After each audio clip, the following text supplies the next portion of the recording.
শুভ সকাল বন্ধুরা। তো তোমরা সকলে কেমন আছো? আশা করছি সকলে খুব ভালো আছো, সুস্থ আছো। আজ নতুন আরেকটি ভিডিও তোমাদের সকলকে জানাই অনেক অনেক ভালোবাসা। আজকে হচ্ছে বুধবার। আজকের ব্লগটি আমি এই সকাল থেকেই শুরু করছি। আর এখন কিন্তু ঘড়ি কাঁটাতে সময় হয়েছে সকাল 8টা।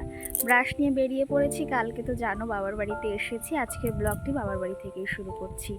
তো এই যে পেছনে এসে দেখি একদম আমাদের এই যে বাগানে জল উঠে গেছে। আর এই পাশে পুকুর ছিল, পুকুরটাও ভরে গেছে, সেটাও তোমাদের দেখাবো। আর বাগানটা দেখো পুরোপুরি ভেজা। এটা কিন্তু আমাদের বাড়ির পেছন সাইডটা। আর মাঠে এখন যাওয়া যাবে না, কারণ হচ্ছে এই যে হচ্ছে রাস্তার এখান দিয়ে জল উঠে গেছে। কি করে যাব বলো? তো ভেবেছিলাম মাঠে যাব, সেটা আর যাওয়া হবে না, কারণ প্রচণ্ড জল হয়ে গেছে। এই যে এখান দিয়ে জল ডিঙিয়ে ডিঙিয়ে এখন যাওয়া সম্ভব নয়। তো এই যে ঘুম থেকে উঠে ব্রাশ নিয়ে বেরিয়ে পড়েছি। দুই মাম্মাম সোনাই ঘুমোচ্ছে, আর দিদি ঘুম থেকে উঠেছে। সবাই উঠে গেছে, খালি দুই মাম্মাম ঘুমিয়ে রয়েছে। আর দেখো আমার কানের অবস্থাটা দেখেছো? এখনও কিন্তু কানটা ফুলে রয়েছে। এই কানটা ঠিক আছে, কিন্তু এই কানটা ফুলে রয়েছে।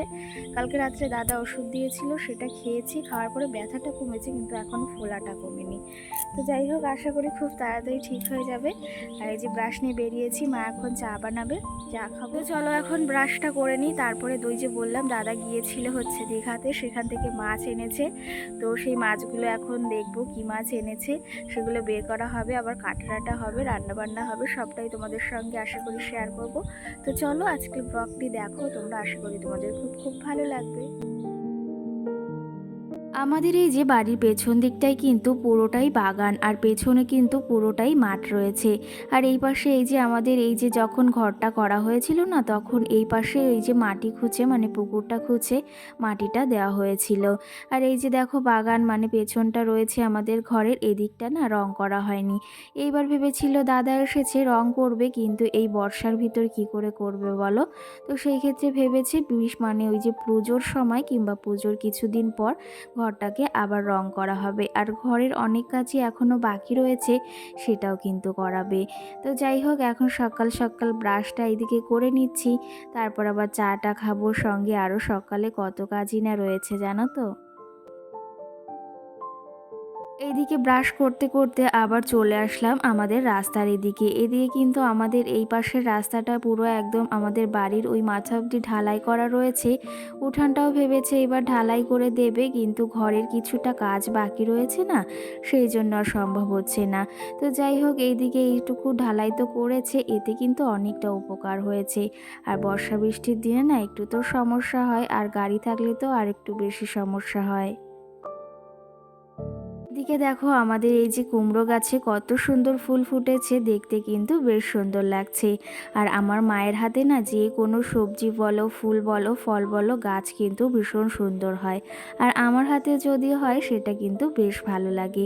এদিকে দেখো ওই যে এগুলোকে বলে নয়নতারা ফুল, ওগুলো বেশ ফুটেছে। আর এইদিকে এই যে এই ফুলটার নাম যদিও ভুলে গেছি আপাতত, তো সেগুলো কিন্তু বেশ ফোটে আমাদের গাছে। আর এইদিকে আমাদের বাড়িটা আজকে কিন্তু এই দেখো তোমাদের আর একবার দেখিয়ে দিলাম। আর আজকে কিন্তু সকাল সকাল বেশ সুন্দর রোদ উঠেছে কিন্তু। এর মাঝে কিন্তু আমি ব্রাশটাও করে নিয়েছি। আর আকাশটা আজকে এতটা সুন্দর লাগছে, সেটা আর তোমাদের সঙ্গে না শেয়ার করে পারলাম না।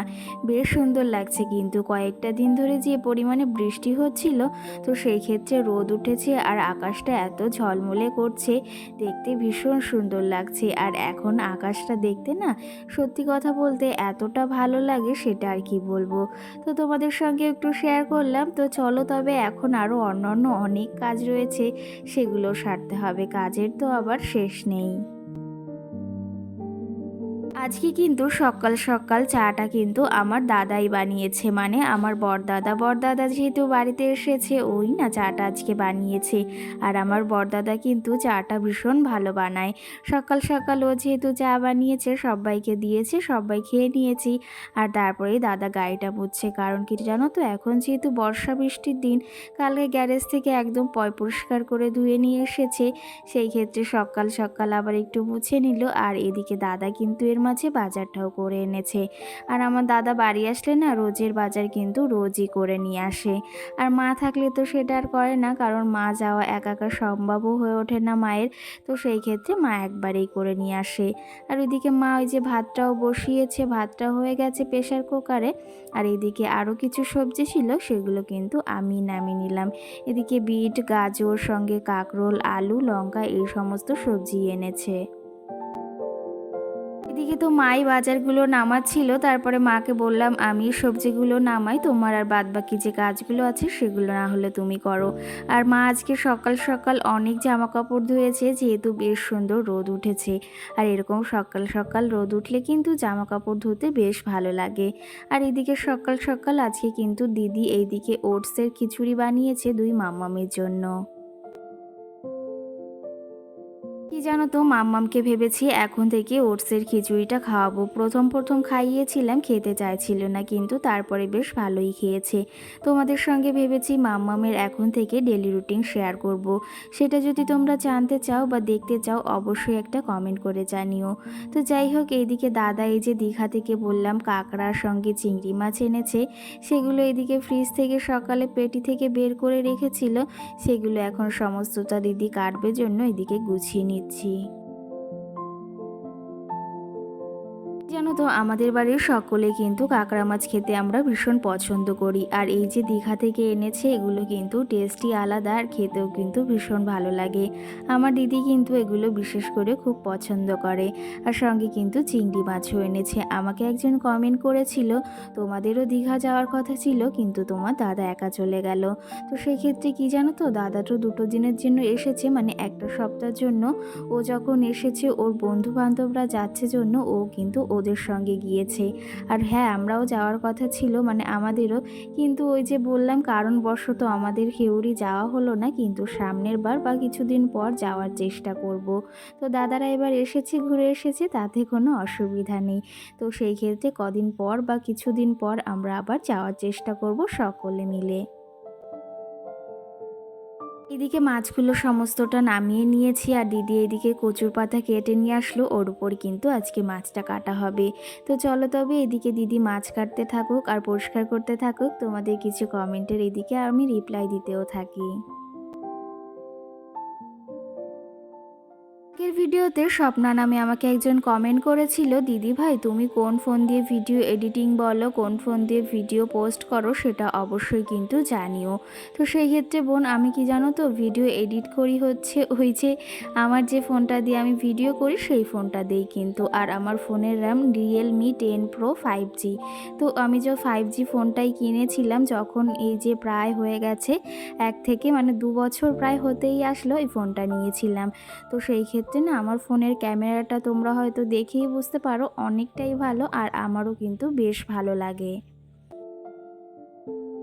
সঙ্গে দেবলীনা নামে একটা বোন বা দিদিভাই আমাকে কমেন্ট করেছিল যে তোমার রুম ট্যুরের ওপর একটা ভিডিও দাও। হ্যাঁ, অবশ্যই দেওয়ার চেষ্টা করব, আর অবশ্যই দেব না কেন। তো এখন যেহেতু বাবার বাড়ি রয়েছি সেহেতু তোমাদের সঙ্গে এখন তো শেয়ার করতে পারছি না, কিন্তু বাবার বাড়ি থেকে বাড়ি গেলে অবশ্যই তোমাদের সঙ্গে কিন্তু শেয়ার করব। দাদা তো ওইদিকে ওই যে দীঘা থেকে মাছ এনেছে, সঙ্গে আবার সকাল সকাল এইদিকে আবার এই যে রুই মাছও রাখা হয়েছে, কারণ দুই মাম্মাম সোনাকে খাওয়ানোর জন্য। দুপুরে স্নান করিয়ে নিয়েছি, আবার ওই যে দুপুরে খাওয়া দাওয়া আছে। তো সেই ক্ষেত্রে ওদের জন্য মাছ রাখা হয়েছে ওদেরকে খাওয়ানোর জন্য। আর এইদিকে মাম্মামকে স্নান করিয়ে এখন ওই যে ওকে একটু রেডি করিয়ে দেবো। সঙ্গে কিন্তু আমাকে আরেকজন কমেন্ট করেছে, দিদি ভাই তোমার কাজবাজগুলো খুব সুন্দর লাগে, আর তোমার ঘরটাও, আর সঙ্গে মাম্মামকে নিয়ে এত সুন্দর সাজিয়ে গুছিয়ে কাজ করো সেটাও কিন্তু বেশ ভালো লাগে, আর ভিডিওটি খুব সুন্দর লাগলো। সেই ক্ষেত্রে অসংখ্য ধন্যবাদ ভিডিওটি ভালো লাগার জন্য, আর এই সুন্দর একটা কমেন্ট করেছো তার জন্য কিন্তু। জানো তো, তোমাদের এই কমেন্টগুলো রিপ্লাই দিতে কিন্তু আমার বেশ ভালো লাগে। আর সত্যি কথা বলতে একটা ভিডিওর মাধ্যমে তো সম্ভব নয়। আর এই যে কি জানো তো, এই ভিডিওটা তোমরা 2 দিন পরই পাচ্ছ, কারণ ওই যে কিছু ভিডিও জমেছিল তার জন্য। তো সেই ক্ষেত্রে 2 দিন পরে পাচ্ছ, সেটাই কোনো রকম রাগ করো না। আশা করি তোমাদের সঙ্গে তো সবটা শেয়ার করছি একটু দেরি হলেও। এদিকে মামা সোনাকে স্নান করিয়ে একদম রেডি করিয়ে দিয়েছি, আর এখন আবার যাবো ওই যে রান্নার দিকে। এর মাঝে স্নান করিয়ে মাম্মামকে ঘুম পড়াতে গিয়েছিলাম, কিন্তু মাম্মাম সোনা আবার ঘুমোয়নি। সেই ক্ষেত্রে আবার রান্নাঘরে এসেছি। কি জানো তো, ভালো রান্না করেও এতটা ঝালায় পড়তে হয় যে রান্নাগুলো সমস্তটা আমাকে এখানে এসে করতে হয়। সেই ক্ষেত্রে আজকে রান্নার দায়িত্বটা আমারই পড়েছে, রান্নাটা আজকে আমিই করব। এই যে ঘুমোয়নি, একজন ঘুমিয়েছিল আর একজন এই যে তো ঘুমোয়নি, দুই মাম্মাম সোনাই এখন আবার খেলা করছে এদিকে। তো যাই হোক, এইদিকে রান্না বাড়াও কমপ্লিট আর তোমাদের কিছু কমেন্টের রিপ্লাইও দিয়েছি। কি জানো তো, আর মাঝে মাঝে এক একজন এসে এমন এক একটা কমেন্ট করে, ভাবে যে যাদের এক একটা কমেন্টে যেন আমার ভিডিও করাটা বন্ধ হয়ে যাবে। তারা তো কিছু করতে পারে না, সেই জন্য লোকের পেছনে এসে কাঠি দেয়। আর তারা ভাবে যে সে কিছু জানেই না, বোঝেই না, কিন্তু তারা যে পেছন পেছন কি করে বেড়ায় সেটা কিন্তু সমস্তটাই সবাই জানে। কি জানো তো, ওই যে একটা কথায় আছে না, ওপরে থুতু মারলে কিন্তু সেই থুতুটা একসময় নিজের গায়েই লাগে। জানো তো, নিজে তো কিছু করতে পারে না বা নিজের তো কিছু করার চেষ্টাই নেই, সেই ক্ষেত্রে লোকের পেছনে এসে কাঠি দেওয়া, এই সমস্ত মানুষ না আজকাল প্রচুর পরিমাণেই দেখা যায়। তো সেই ক্ষেত্রে আমিও অনেককে চিনি, কিন্তু কি জানো তো, এমনভাবে থাকি যে তাদের আমি যেন চিনিই না। সত্যি কথা বলতে, তারা এসে আবার সামনে প্রচুর পরিমাণে ভালো সাজে। জানো তো, ওই যে একটা কথায় আছে না, ঘরে নাই বেড়া তেপাটি তেরা, এমন অবস্থা হয়েছে ঠিক তোমারই। জানো তো, বেড়া নেই ঘরে, তার আবার তেপাটি তেরা। তো সেই ক্ষেত্রে আমার যতটুকুই আছে এটুকু নিয়ে আমি বেশ সুখী আছি, আর সেটা দেখে যে তুমি অনেকটা হিংসা করো সেটা আমি জানি। তো সেই ক্ষেত্রে যাই হোক, আর কিছু বলবো না, আজকে ব্লগটি এই অবধি শেষ করব। যাকে বলেছি আশা করি সে বুঝতেই পেরেছে। তো আশা করি আজকের ব্লগটি এখানেই শেষ করছি। তোমরা সকলে ভালো থেকো, সুস্থ থেকো। আবার দেখাবো সুন্দর একটি ভিডিও। সকল বন্ধুদের টাটা।